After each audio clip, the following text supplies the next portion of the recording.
അണ്ണാക്ക് അണ്ണാക്ക് ഇതിൻ്റെ അടിയിലാണ്. ആന്ന് വെച്ചാൽ വായ ആന്ന് കാണിക്കും, ഇതിൻ്റെ ഉള്ളിലുള്ള അണ്ണാക്ക്. ഇതിൻ്റെ രണ്ടിൻ്റെയും മധ്യത്തിലായിട്ടാണ് മനസ്സ്.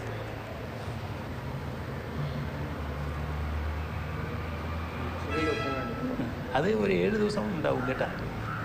പക്ഷെ ഞാൻ മനസ്സിലാക്കുന്നത് അലോപ്പതിയിൽ എപ്പോഴും മയങ്ങാനുള്ള മരുന്നുകൾ കൊടുത്തിട്ടാണ് അവർ രോഗം മാറ്റാറുള്ളത്.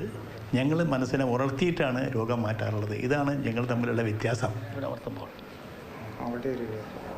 ഇത് വാദോന്മാദത്തിൻ്റെ ലക്ഷണമാണ്. ഇത് മനസ്സിനെ ആവശ്യമില്ലാതെ അടക്കി ഒതുക്കി നിന്നിട്ടുണ്ടായി തീർന്നൊരു കുഴപ്പമാണ്. വാദോന്മാദത്തിനെ ആധുനിക ശാസ്ത്രത്തിൻ്റെ വീക്ഷണത്തിൽ കൂടെ വരുന്ന ഷീസോഫ്രീനിയ എന്ന രോഗത്തിനോട് സാമാന്യമായിട്ടുള്ള വലിയ യോജിപ്പുകളും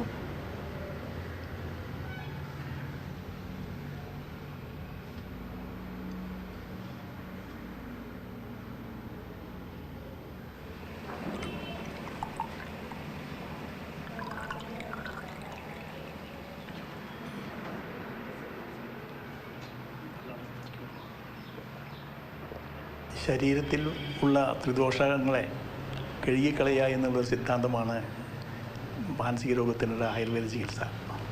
ഒരു കുപ്പിയിൽ അഴുക്ക് വരേണ്ടതുണ്ടെന്ന് വെച്ചാൽ അതിൽ വല്ല സ്പിരിറ്റോ മറ്റോ ഒഴിച്ച് വെച്ച് കഴിഞ്ഞിട്ട് ഒരു 1-2 ദിവസം കഴിഞ്ഞിട്ട് അത് കഴുകിക്കളഞ്ഞാൽ ആ അഴുക്ക് പോകുന്നത് മാതിരി